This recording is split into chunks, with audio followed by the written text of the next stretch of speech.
यदि आपको एड़ियाँ फटती हैं, एड़ियों में आपको दर्द होता है, कई बारी ब्लीडिंग भी होती है, इचिंग भी होती है, बड़ा स्किन बड़ी डैमेज क्रैक्ड हो जाती है। यदि ये आपके साथ है तो आपको फिर कुछ बुनियादी बातों को समझना चाहिए। बहुत सारे लोग सोचते हैं कि भई एड़ियों का फटना है कोई बहुत बड़ा मेजर इश्यू नहीं है, ये एक आम बात है। बट एड़ियों का फटना एक इंडिकेशन है, एक सिम्पटम्स है, एक संकेत है कि there something wrong in your body. कहीं न कहीं आपके शरीर में कुछ ना कुछ गड़बड़ है।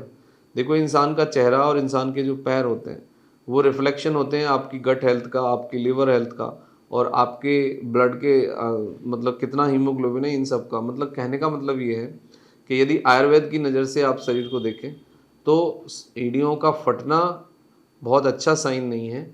इससे कुछ ना कुछ आपको गट संबंधित प्रॉब्लम्स हो सकते हैं।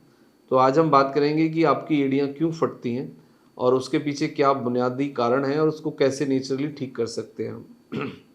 तो देखो सबसे पहला कारण है कि यदि आपको डायबिटीज़ है, तो फिर आपको अपने हाथ पैरों को ज़्यादा केयर देने की ज़रूरत है। डायबिटीज़ वाले इंसान की एड़ियाँ यदि फट रही हैं, उसमें ब्लीडिंग हो रहा है, इचिंग हो रहा है, पेन हो रहा है, तो इसका मतलब है कि आपका जो डायबिटीज़ है, वो आपको टिश्यू को कहीं न कहीं डैमेज कर रहा है और आपकी स्किन पे उसका एक नेगेटिव इफ़ेक्ट आ रहा है। तो डायबिटीज़ यदि आपको है, तो अपनी डायबिटीज़ को इमीडिएटली सँभालिए। डायबिटीज़ को मतलब शुगर लेवल को कंट्रोल में रखिए और आप अपने खाने में बादाम और मतलब विटामिन ई और अच्छा फैट शामिल करिए, क्योंकि विटामिन ई की डेफिशिएंसी है यदि आपको और आपको यदि गुड क्वालिटी फैट नहीं मिल रहा है, तो डायबिटीज़ के पेशेंट को ये दोनों दिक्कतें आ सकती हैं। तो डायबिटीज़ में बहुत ज़रूरी है कि आप अपने हाथ पैरों का health as well as cleaning का बहुत अच्छे से ध्यान रखें। ओबेसिटी में भी ऐसा देखा जाता है, ओबेसिटी यदि आपको है तो अपने वेट का ज़्यादा ना हो सके तो 1% वेट आप कम कर लीजिए, कैलोरी का आप रिड्यूस करिए और एक्सरसाइज करिए। हाइपोथायरायडिज़्म मतलब यदि आपको थायराइड है, तो थायराइड को नॉर्मल रखिए, उसकी दवाई लीजिए रेगुलर टाइम से और विटामिन डी और कैल्शियम साथ में 1 से 3 महीने ले लीजिए, तो आपको काफ़ी फ़ायदा होगा। यदि आपको डर्मेटाइटिस है तो उसको ट्रीट करिए। यदि आपके फ्लैट हील्स हैं मतलब, तो भी आपका रिस्क बढ़ जाता है। आपको फंगल इन्फेक्शन में भी और विटामिन ई डेफिशिएंसी यदि आपको है और ड्राई स्किन यदि आपको है, तो ये प्रॉब्लम्स आपको बढ़ेंगी।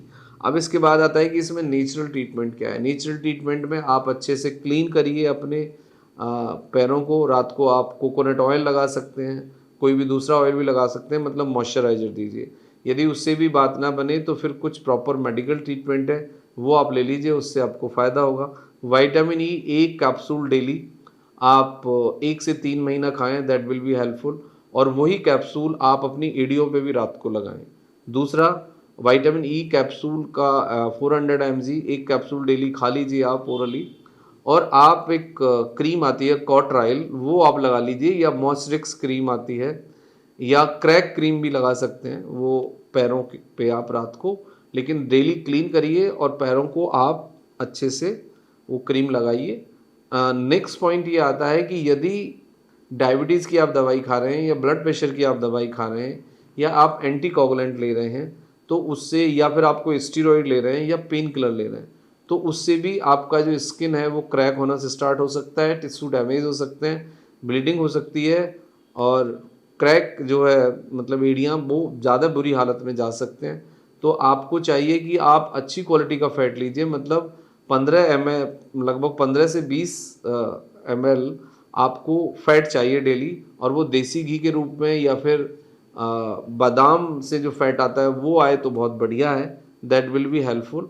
और आप अपने बीपी को, अपनी ओबेसिटी को, आप अपने फैटी लिवर को और आप अपनी डायबिटीज़ को नॉर्मल रखिए, तो फिर इस प्रॉब्लम से आप नेचुरली राहत पा सकते हैं और आपकी जो फटी एड़ियों की समस्या है, जो कि सर्दियों में कुछ ज़्यादा होती है, वो normally with the management of ये जो चीज़ें हमने बताई हैं, इससे कंप्लीटली ठीक हो जाएगी।